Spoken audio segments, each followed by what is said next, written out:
Hey guys, welcome back to the Tough Love Podcast with Dr. John O'Connor. Today's guest, Dr. Peter Ferraro, is an absolute pioneer in the chiropractic industry for the past 30 years in Bergen County. His practice is one of the most successful practices on the East Coast. Pleasure to call him a friend and have him today as a guest. Pete, welcome to the show. Matt, thanks for having me.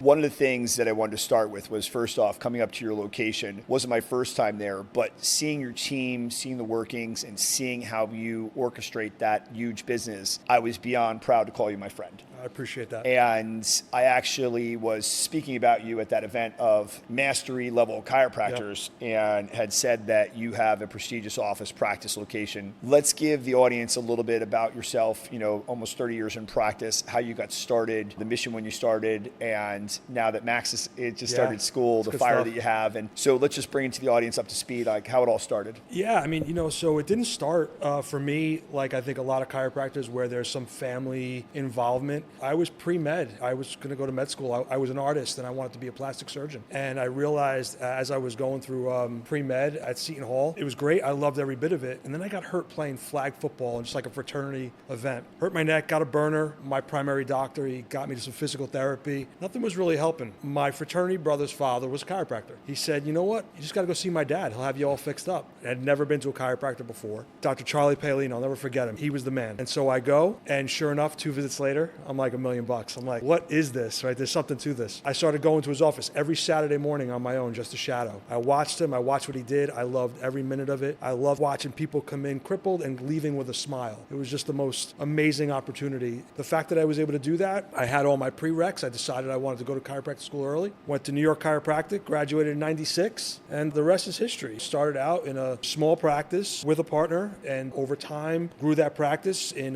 2008, I went my own direction, quadrupled where I was from there. The one thing that I always say is that I'm blessed to have my mastery group in you and a couple other doctors in New Jersey, and then my buddy down in Florida, is you've got all kinds of certifications to support what you do as a practitioner. You think that was your artistic background to take that approach? Because I would say this, you have, and I joke around, I tell people all the time, you have practices that open like the Army, and then you have Special Forces. Yeah. And yours runs like the Navy SEALs. You're very methodical and very precise. What inspired you to be that way?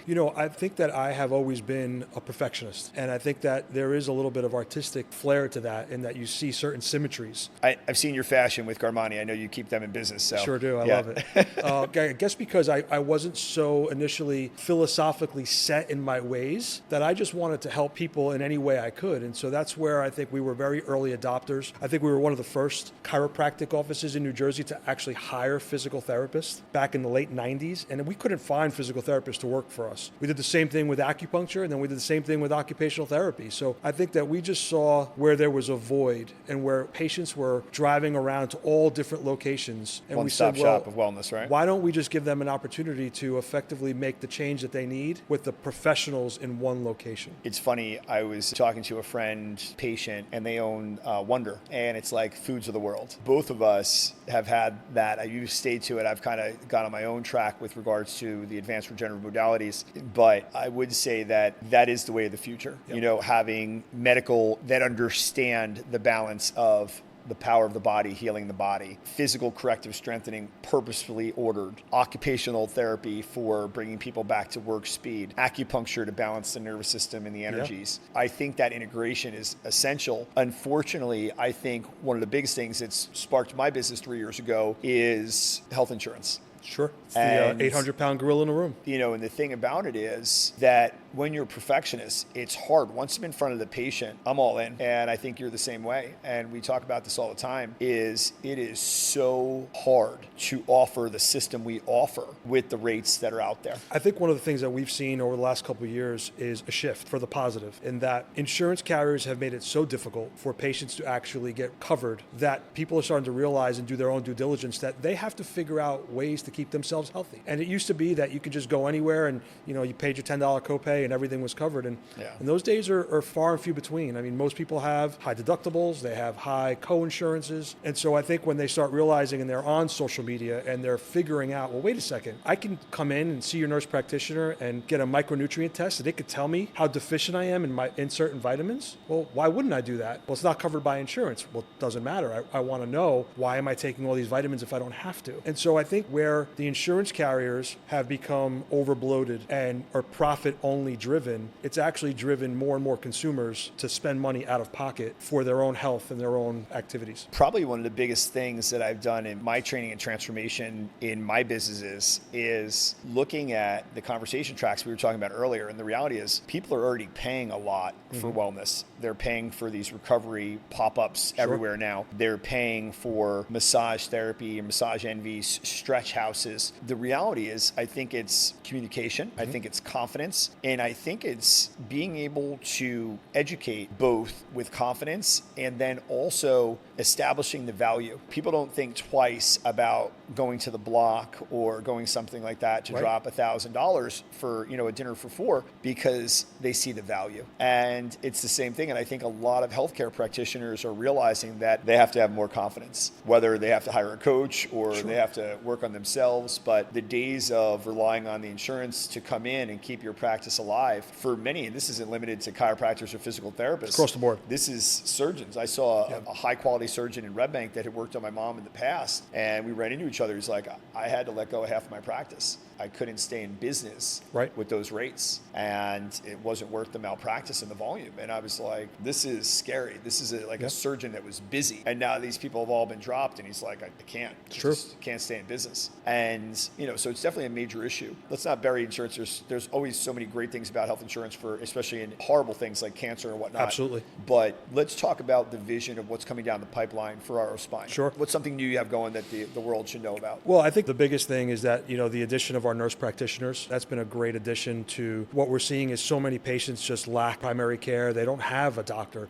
They don't go for routine blood work. They have no idea what's going on with them. And I think that having the nurse practitioner in-house, we're already a trusted source. So now having another trusted provider in-house really makes happy to have a one-stop shop. And then obviously we have our full fitness facility, our Fast Twitch sports performance program, which really started life as a sports performance only, speed, agility, strength conditioning. And now it's evolved into graduating physical therapy into one-on-one personal training. And that's been a great evolution to you do yoga or some type of mobility. We are, yeah. We actually do a different take on yoga. We do a yoga stretch Pilates combo because I feel like everything I do, there's a combination element where people are getting the best of all worlds to really fit that 1 hour of their time to really give them both the spiritual, the mental, and the physical all at the same time. I love that. I think you cover more people. You do. I've attended some yoga classes when I was in a very high level of basketball training, and I definitely was way too hyper for them. They were breathing. I was like hypered out. I'm like, oh, this is not a workout. And there's a place for that. I think for what we're offering is a much more functional based yoga strength stretched program. Stretch out, feel good, be able to work, be able to work out, be able to play with your kids, that kind of thing. It's not as much of a Zen space as much it is performance a performance recovery space. What do you think is the advice you would give to young practitioners coming up? So, I mean, obviously with my son, Max, starting his first trimester at Northeast College of Health Sciences, the original New York Chiropractic College, what I've said to him is very simple. You're not going to chiropractic school to just learn how to become a chiropractor. You're coming out of chiropractic school to learn how to be a doctor. And that doctor is to diagnose and direct care, provide care, but also offer that opportunity to work with other specialists and be part of an amazing team. Where the real beauty of it is in the understanding that there are some unbelievable high quality and high caliber modalities like you've talked about in regards to shockwave, laser, that are really at the forefront. And I think really understanding how they operate and what they really do is the key. The one thing that I see now that I'm in 13 states is it's mind-blowing to see the limitation. I was going back and forth with a doctor that is global with regard to his reach on social media, like 860,000 followers, 1 million on TikTok. He's a exercise-based, he's from Canada, was in Kansas. Impressive resume. And it was funny because I had asked him, my reach is getting up there where I'm touching 800,000, a million views a month. And, people are commenting, get a lot of interaction. And so I said to him, I was like, tell me about your science game. It was funny because at UK, I figured he had exposure to everything. And Sure. he was a movement tinkerer, as he described it. And it was funny because he was a big Stu McGill guy, where I love Andrew Locke, God rest his soul, he passed of a brain tumor. I worked as a patient directly with Stu McGill. And I had said, I was like, I think they're all great. But I have to tell you that the one thing that I tell all my providers, and much like I told your providers, and you saw how they went to their feet and were clapping with Sure. regards to getting them motivated, is if ego gets in the way, you're going to be a very average practitioner. Absolutely. Once you realize that, and I learned this when the orthopedics, when you and I were shoulder to shoulder, listening to those orthopedics talk in Europe and South America, that they start with biologics. They start with PMF. They start with laser. They start with shockwave for these advanced regenerative modalities. Yep. When you have orthopedic surgeons globally talking about allowing the body to heal itself before they grab the scalpel, I knew that our brothers and sisters in physical medicine needed to learn that message and have the confidence to deliver it. And how many times we heard this from our financial advisors? If you have to ask how much, you probably can't afford it. Right. At the same time, if you have to tell them how much, you better have the confidence to reinforce the cost. Right. No question. And that's a learned skill. It is. But the one thing that I would say is price is a direct correlation to results. When it's result driven, no one asks how much. Right. When you tell them, well, what's the value of what you're losing? And you make them think. Price is irrelevant at that point. Price is irrelevant, right? Because the freedom from pain, freedom from inactivity is priceless. Correct. What would you say to Max as he's about to graduate? And at that point, you and I are goats. We're goated. We're on the tail end here. We're definitely in the back nine. What would you tell him as far as how to balance work life, how to handle staff, how to interact? What would be some of the pearls you've learned with 30 years of experience of being you've always been a boss? Yeah, I've always been a boss. And what I could say is bosses don't have a lot of balance in the beginning of their game. So I think he's going to come into it in a way where, he knows that he's not coming in as a CEO. He's coming in, he has to understand the value of everything. When he interns for me over the summers, he's working. He's changing face paper, he's cleaning tables, he's a scribe, he's writing notes, he's understanding the language. I've put him through the ringer before he got to chiropractic college. And so that when he gets there, his job when he comes out is just to be the best doctor he can be and really exemplify what that means. I said it when I wished him luck when you put that post up. I can't wait to work with him.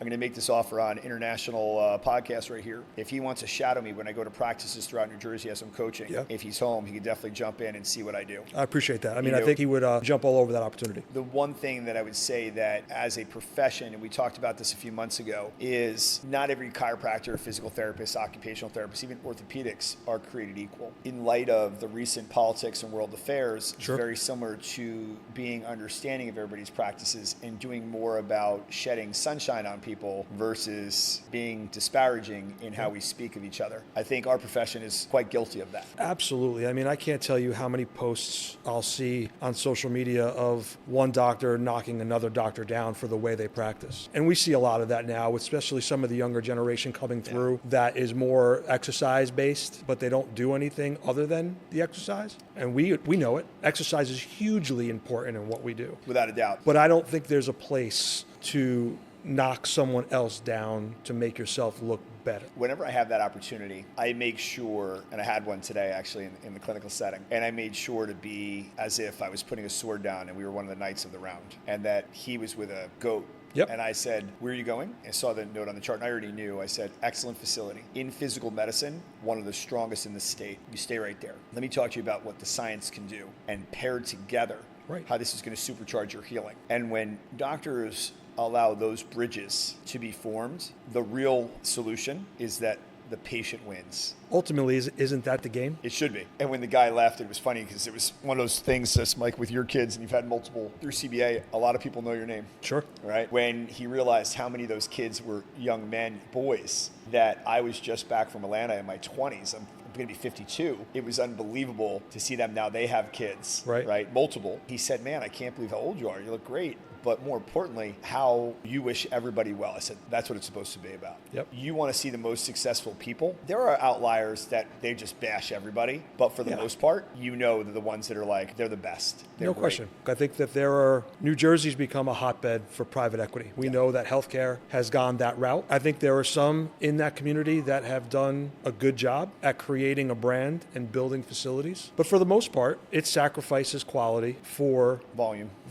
and revenue and just bottom line. As long as we're out there and we're providing the quality and level of service that's available, and with your coaching and some of my mentorships that I've offered, I think that will continue to accelerate. The big thing that I would say is in a practice that's balanced like yours, and you have devices. I mean, obviously, I guess it calls the friendliness of it with the machines. The one thing that I've learned, especially this weekend, there were so many providers there, is the biggest advice that us going in with half a century worth of experience with the two of us is all machines have benefits. Yep. We saw that side by side when there were doctors that would have a radial shockwave versus a focal shockwave. And they'd have both machines using them simultaneously on the patient. And I thought that was brilliant because I do that now. It's the way I treat. And I may lead with my MedRay, but I could have the EMS right there because of a gentler contact, or I need a bigger surface contact, or whatever that may be. Or just a variety of condition that's occurring simultaneously. And the young practitioners that'll be mentoring under me, they'll ask questions. And they'll be like, well, why don't you just do that one? I said, if I was a pro athlete and I had to wear Jordans, then I wouldn't come out of those, right? At least on TV. Right. I may work out in my New Balance, but I can never be anything televised because they'll pull my Nike deal. I said, but in healthcare, I like to have a variety because this is what I think is giving the patient the best experience. Yeah. When I get those results, that's what matters to me. It's a toolkit, man. There's always the right tool for the right job. Yes. I think the biggest thing that we learn as practitioners, especially with age, is the power of communication and education. Yeah. And I had an earlier podcast today, and it's so true, is that if you think you're the smartest guy in the room, you're probably in the wrong room. Yeah. And you're also going to be subject to a lot of public and private opposition, right? The one thing that I'm learning in the coaching space is as I move state to state and I'm growing, it's unbelievable the disparity between practitioners and practices. Even North Jersey to Central Jersey, how different it is. It's night and day. Yeah. It's night and day. What is one of the things you notice from what's up north and then even Central? Because I know you had that expansion for a little bit there. Sure. What do you think is a huge difference? North Jersey had, for years, opportunity for these collaborative efforts and for these multi-specialty facilities. And I think that was becoming the norm. And I think in the area of like Central, South Jersey, you still had a lot of single, one-off chiropractor, chiros PT, that whatever it was, were just operating a singular facility in a 2,000 square foot footprint, and that was it. That was a big facility for a lot of people. We're operating out of a 20,000 square foot facility. It's a little bit different, and I think that when you look at South Jersey, you look at an area that people grew up here, lived here, went to school here, came back and practiced here. So they're treating their friends from grade school, and that's not necessarily how it is up north. Up north, there's a lot more variety, whether it's people coming in and out of Manhattan, whether it's people that have moved out of the area, came into the area. More people per square foot, right? I mean, it's just sheer volume of people. Yeah. I just think that the demographic pool is very different in North Jersey than it is in the Central and South. It's funny. I think a cousin came in to me, and we had referred him in. He had a neck surgery, and then he was still suffering. We had sent them down to you for the modalities. But the thing about it is you're so right. Like, in other words, everybody knows somebody, and just like you said, we were a fraternity, brother in college at Seton Hall. Yeah. They were like, hey, go to my dad up the street, whatever. He's in Bergen or wherever you were. But it's so true, because even today I saw a kid that his neighbor on one side was a kid that I treated when he was playing basketball, Colts neck. And that entire crew were kids that was like the first group of kids I trained for basketball. Right. They were 15, I was 26. And I laughed. I was like, God, literally half my life ago. Yeah. And I was laughing. I'm like, it is amazing the difference, because when I came up there and multiple locations up there now, I'm like, oh, you guys don't know these people. It's not like it's family. And you do a really good job of being in the community. I was just talking to the chief about that. Yeah. You guys are really, really involved with being branded in your town and county. We are. Yeah. We are. I mean, we've been the town chiropractor for the last 25 plus years. Yeah. And we make it an effort that we're apolitical. We're in the town and we're in the county. We support everyone and we support the community. Politics aside, it's all about who resides in those towns, and that's 100%. That's who we're helping. That's one of the biggest things that over the years, and I'm sure your practice is the same way, we've treated thousands of police officers, thousands of teachers. Absolutely. We've made a living keeping them healthy to make their living. That's right. I have to say that a little bit in healthcare reform, it's changed it for them a little bit, and it's a little sad that we can't give them the access that we used to. Yeah, their plans have changed. Their cost has changed. Yeah, it's a little bit more cost prohibitive for them. It is. One thing that I was excited to talk to you about is, what do you see as far as the vision of your practice in the next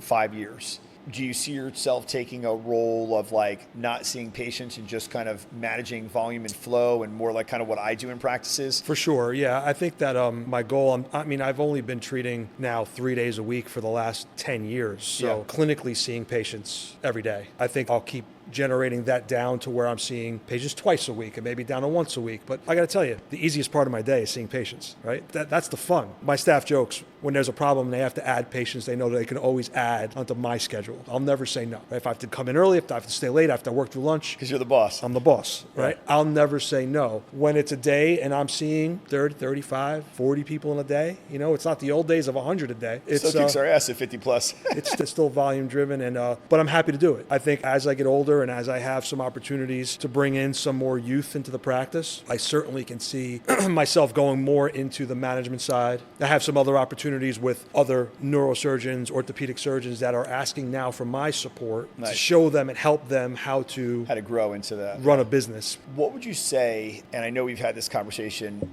but let's air it out into the social media world, hiring in 2025? Not easy. Whether it's for rehab techs, whether it's for front desk, whether it's for doctors, any way you slice it, hiring has become more and more challenging. I heard a really funny thing, and how much I've immersed myself in the coaching space. I was thinking exactly what you said. I was expecting from this incredibly successful mastermind group, but they said something that we would think, but probably not say it out loud, at least show it cards. And they went right at it. They said, listen, we hate to say it, but in this day and age, if you see a good practitioner at another location, take them. And I was laughing and I was like, I've never done that. Nor have I. And when I was sitting there and they said it, I go, it's funny. I guess my years in training athletes, my years in sports, watching this NIL and watching how people could just jump ship. Yeah. Our work ethic as owners, we could break a lot of workers. Sure. Because they don't have the same amount invested in it. And then I started realizing when I recreated and I sat down and even talked to you about that, how to make them entrepreneurial. I said, you know what? If they don't want to do it, then it's a dysfunction of them,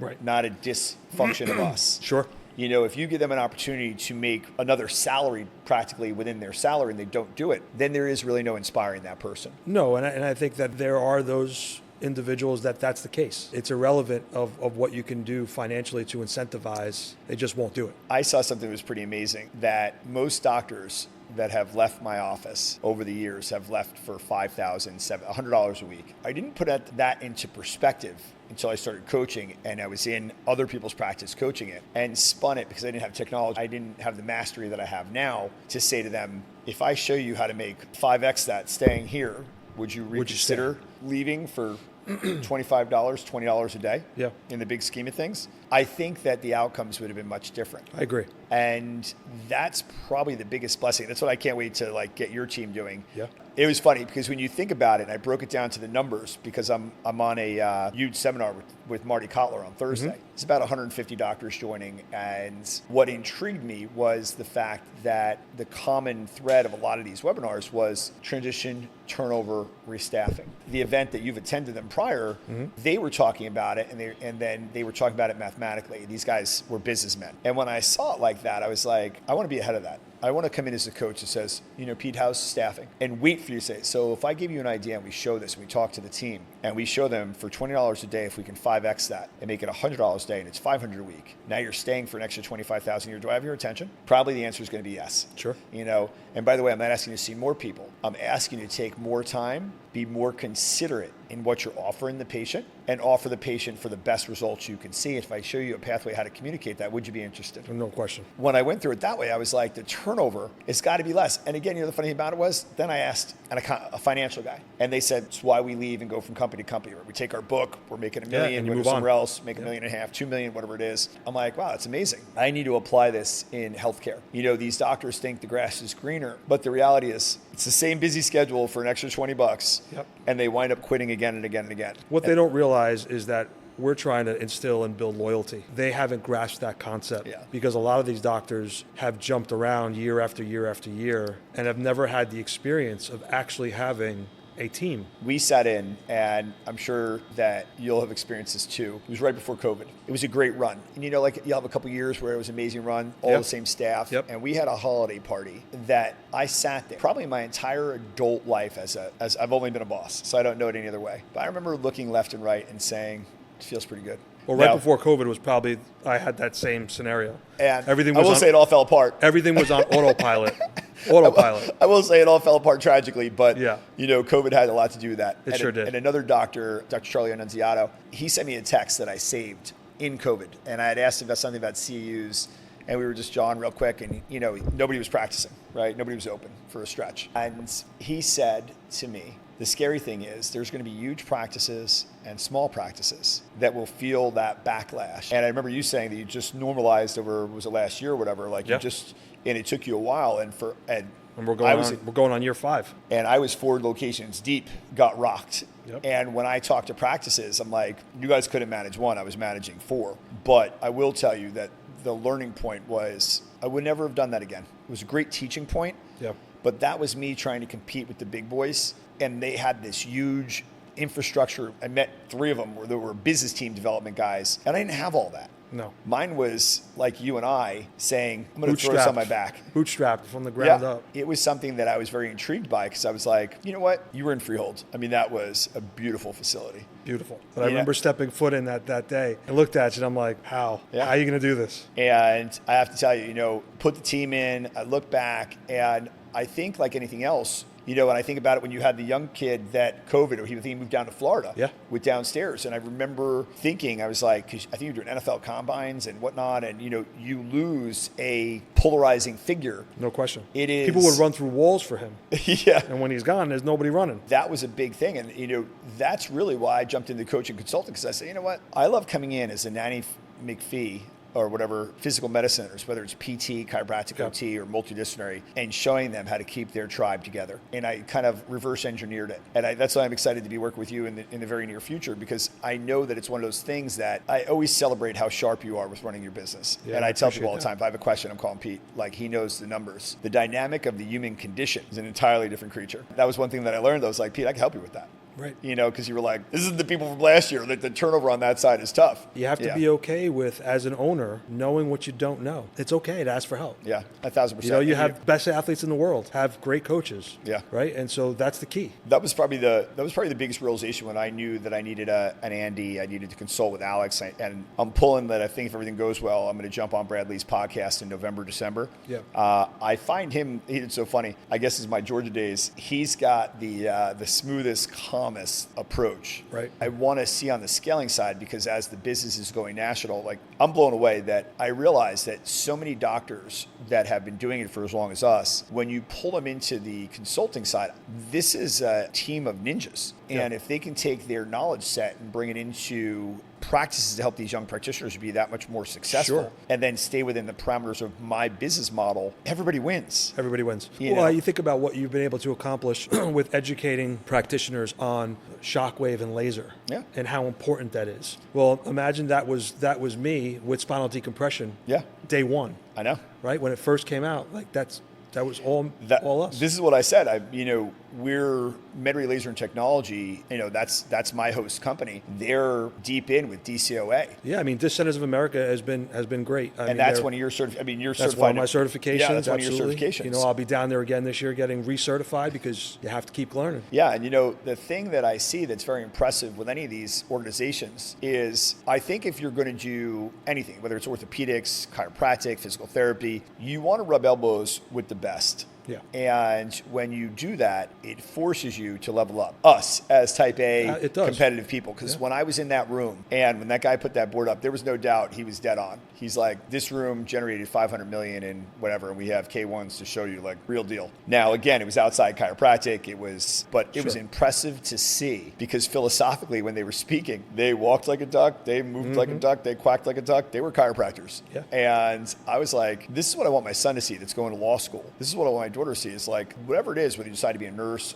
practitioner, occupational therapist, chiropractor, you could be bigger than that piece of paper you hang on the wall. No question. You just have to have a vision and then You have have to be discipline. okay with not being mediocre. Tell me this. So impressive to see us both bounce back from COVID, and your practice is back to packed and you are crushing it. What's the one thing we'll leave here for young practitioners coming out that you would give them advice if you had to give them like a one pager on, this is what I do every day to build a practice? I got to tell you, there's nothing like effort. I wake up every morning excited to get to the office. I wake up every day wanting to be busier and better than I've ever been. That drive has never ended. I think if you're going into a profession, any profession, for the dollars, you're going to be sadly mistaken that it's just not that easy. If you go into it with passion, excitement to be the best doctor you can be, the money comes. Without doubt. It's irrelevant. But the one thing is, just be passionate about what you're doing and you crush it. Agreed. Guys, thank you so much. First off, Pete, thank you. This has been a long time coming. Man, absolutely. Ladies and gentlemen, great. you guys don't realize how hard it is to capture busy docs. He had to rush down an hour and a half up to get here today. This was absolutely fire. I was so excited to share his amazing story, the success that he's had. So Pete, thank you, my friend. Yeah, thank you. Guys, thank you so much for joining us today on Tough Love. Look forward to seeing this podcast broadcasted. God bless. We'll see you guys again soon. Take care.